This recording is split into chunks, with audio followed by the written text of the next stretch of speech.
Hi, Hannah, how are you doing? Okay, so last week I made a video right after church sermon by Pastor Bolaji of Avistas International Christian Center. We talked about faith, and then I titled my video Building Resilience Through Faith. And I spoke about how, life throws so many things at us, but we have to just hang in there. And that's how we build resilience. But today's sermon is mind blowing. I just felt like, no, I need to update you guys and just share with you what I got from it, because it was thought provoking. And I could feel it. I could sense it. I've experienced it. I know what it means. So today was talking about how to actually pull through regardless. So yes, life has thrown things at you. How do you do it by faith? It's similar, but this time around is more practical. And I noted some points. It talked about having a clear vision. If you don't, most of us, a lot of us just feel weighed down over nothing. I can remember earlier this year I was talking with one of my consultants from EDC, and then she was telling me, so I was telling her that I just feel kind of low. I just feel like maybe I'm not doing well enough. I just feel like something is slacking in a way. And she was like, here today, do you know the amount of things you're doing? You're doing fantastic. And I'm just looking like, what she's saying, like, what are you saying? And then she asked me a question. She said, yes, what are you measuring yourself with? What is that thing you are measuring yourself with? And I was just looking at her. And she said, okay, did you even write down your vision this year? I said, yes. Did you write down the list of things you wanted to do? I said, yes. Can you share some?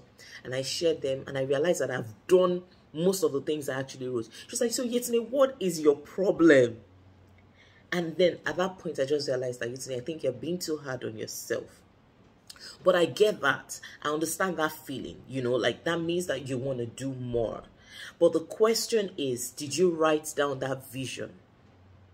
You say, oh, you're not doing fantastic. Oh, things are not going on well. Have you written out that vision? And he gave a sermon. He said in Proverbs 29 verse 18, where there is no vision, the people perish. But he that keepeth the law, happy is he. And that is the truth. He said that when you have written vision, it gives you clarity of thought. And that is fantastic. That is the reality.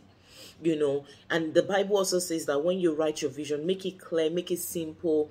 It's just like make your vision, your goals very specific, make it measurable, so that at that point when you look back, you're able to say, oh, okay, this is what I plan to do, this is what I have done so far. Okay, so in a case where you've not started doing this, I beseech you, we're approaching a new year. Make sure you write down the things you want to achieve. If it's your business, if it's your family, if it's your marriage, if it's your children, write it down. Put timelines to it if possible, and then work towards it. Okay. So he gave he also talked about capacity building, and that was it for me. A lot of us, sometimes we feel too stretched. We complain about things that we are going through. We complain about, oh, how the work is so hard, how it's so hard managing people. You asked for it, you prayed for it.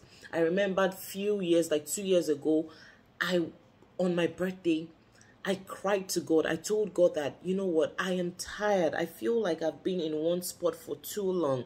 I want something new. I want to experience something new. That prayer is a very powerful one. A very, very powerful one. And when it came knocking, I felt overwhelmed at some point. And I'm like, hey, today God will even be thinking that you're an ingrate. Why are you complaining? You asked for it. You understand? But when you ask for it, it's trying to build your capacity to be able to take in more. And when that point comes, that's when some of us just give up. That's when we draw back. And he was saying, Pastor B was saying that when that weight comes on you, for instance, you want to build your muscles, you have to lift the dumbbells, you have to lift the weight. But some of us, when that weight comes on us, we just feel like, no, I cannot do this, and then we drop it. And then you go back to God, crying that, oh, you've not done this, you've not done that. The truth of the matter is, you prayed for it. You have to be ready to put in the work. It's not going to be easy. Trust me, it's not going to be easy. For every project you embark on, for every business you're in, it's not going to be easy. My own business, it was just a clothing line before now. Now we have the Fashion Academy. Just this year, we had 4 different partners. I was stretched beyond measure, but I knew I was building my capacity and I was ready to take it on. And at times when I feel really down, I just say, God, you know what? You gave me this thing. You have to just sort it out. Let's not forget I have kids. I have a 4-year-old and a 7-year-old. I have a husband. I have my home to preserve. It's a lot of work on me. But I just ask for the strength to pull through. And now I feel tired already. I feel like I want more. You want more? Are you able to handle the one you have? I can remember several times I was just crying like, God, what kind of people are these?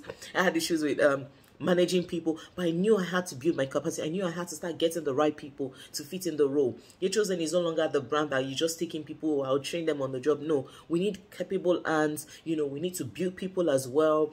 The interns, you know, a whole lot goes on. But what am I trying to say is you have to be ready.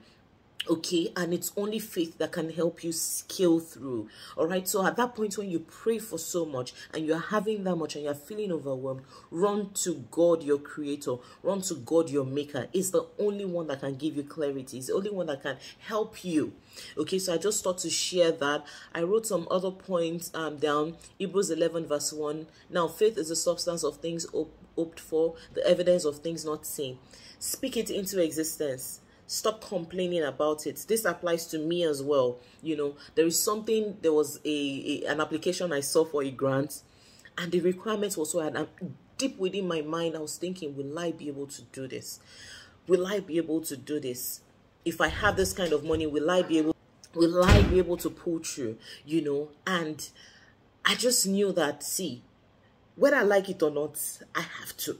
With faith, with the right research, with the right people, I can do it. And Pastor B asked the question. He said, what will I be doing now if I am not afraid? So a lot of us just want to do things, but we are so afraid. You want to start a business. You're so scared to start. He now asked, he said, what will you be doing if you are not afraid right now? If you are not afraid, what will you be doing? Some of us would want to, I mean, like for me, I would have blown, I would have blown beyond where I am right now. I'll be like the #1 fashion designer in the whole of West Africa and the whole of everywhere safe, you know. But when he asked that question, it's our fear that restricts us. All right, so try to answer that question as well. Try to see. Okay, so but my friends tell me that you're a fighter. I said, I have to do it. If I don't do it, this is what I've been doing all my life. I never worked 9 to 5. So I can't quit. Look at how many people I have to pay their bills. Look at the people I have to pay by the end of the month. If I give up now, then what's going to happen to them? So I have a lot of things pushing me to want to do more. It's not as if I like wala, I like stressing. Who doesn't like to sleep, wake up and find money by their bedside? But this is the time to put in the work as well, you know. So keep fighting, keep pulling through. You cannot build capacity if you don't overcome. You are asking God for more, but the one he has given you, ask yourself, how well have you taken care of the one he has given you? How well have you taken care of it? How well? What have you done with that little he has given you? You're asking for more. If I'm the one, say, if you give somebody money to start a business, they spend the money, you don't see any result, and the person comes again to say, please give me more money. Will you give the person more money? No, you just feel like, no, you're not ready. When you're ready, you come back. Exactly how it is, okay? So I want to beg you today, just hang in there. Have mentors. Have mentors. It has really helped me as well. Have mentors that can guide you in life. Have different mentors for business, for personal life, for spirit. I mean, just have them around, you know, and I pray that everything works out for your good, okay? So I just thought to share. This is Yetine again from the Yecho's Name brand. Keep patronizing us, keep referring us, okay? We have the clothing line, we have the academy.